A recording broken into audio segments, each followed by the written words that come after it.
eye focus. So the first thing we're going to do is try and get as much of the puppet as we can in frame without getting my head in the shot. There you go, you can see my head at the bottom of the shot. So that does mean I need to work at a slight angle. My head, you can see, is slightly angled out to the side just to stay out of frame, and I need to keep checking on that on the monitor to make sure it doesn't sneak in if I'm not concentrating, that sort of thing. You'll also notice the puppet is slightly leaning forward as opposed to working straight. This is all about just looking better on camera, but also it really helps with the weight distribution, as you can see, because if it was straight, I'm at a more right angle on my shoulder, it's more painful, but slightly forward just takes away some of that weight and makes it a bit easier to move the puppet, and again, it looks better on camera. The first thing to do is really just to be aware of the eyes. So try and connect with the camera. Make that connection and find the spot. So if you're looking around, you just want to stop and again look at the camera and find that natural position. So if you're looking around, you can't find where you are, you find it and there you are. So really just practice staring at the camera and making that connection with the audience, but not in a creepy, I know what you did last summer kind of way. Just enough to make the puppet look like he's connecting with you and that he's really looking at you. And you can explore getting closer and really make that connection. Again, it's all about making the connection with the audience through the eyes. If it's slightly off, it makes all the difference. So if I'm looking around, see my head sneak into frame. If I'm looking around and it's slightly off and I'm talking, it looks like I'm talking to somebody else. So it just has to be there. Even if it's there, it just doesn't work. It looks like there's somebody off frame. So really try and practice that connection with the camera. Get as close as you can if needed and just look at the audience. Honestly, I think it is the eye connection that makes the puppet come alive. It's so important. It's the one thing that connects you with the character and makes the character look like they're alive.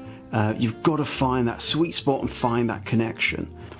When a lot of people first get into puppetry, they jump straight into the lip sync and they think that's the most important part, when actually it is the eye connection. You know, that's the bit that gives the character the believability, the truth, and again, it really brings the puppet to life. So don't neglect that eye connection, the eye focus. It's really worth spending time and getting that right. The mouth is important, but it's the eyes really that do all the emotional heavy lifting. Tiny little plastic heroes. That's what they are. The next stage is to practice looking at the different corners of the room and getting used to looking at different things and making the puppet really curious. Let them notice different things, let them see things and look around, because again, that adds to believability. The puppet won't just walk in kind of looking at the ground, or they won't just kind of keep staring at the same place. They have to be curious and they have to be constantly looking around and noticing things. See how curious you can make the puppet. Let it discover things, you know, like it's just discovered the internet for the first time. You know, let it find things and look around and just play with looking at different things and looking around. And again, it all just brings the puppet to life. The position of the eyes as well and the head also says a lot about how the puppet's feeling and what the puppet's thinking about. Looking down can project sadness. Looking up can show hope. Quick movements can show happiness and excitement. Like he's just spotted a biscuit out of camera. We all love biscuits, don't we? Yeah, everyone loves a good biscuit. Bourbons, custard creams, even pink wafers. Pretend that the puppet's seeing something, but as you do, always tilt the head. See that little tilt? It just looks better than doing straight turns. That little bounce of a turn. There we go. Doesn't that look better? And it also allows you to see both eyes. There we go. A slight diagonal tilt as well can make all the difference.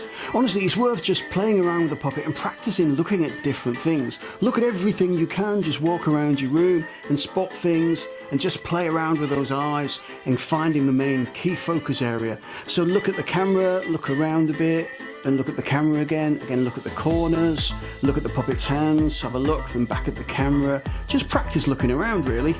It's all good. No harm can be done from looking, can it? No. And the more you do of this, you'll just forget that you're performing the puppet, and you'll think you're just watching this character on the monitor. There's a strange disassociation once you've been doing it for a while, where it's like the puppet is a separate entity to you, like he's really alive.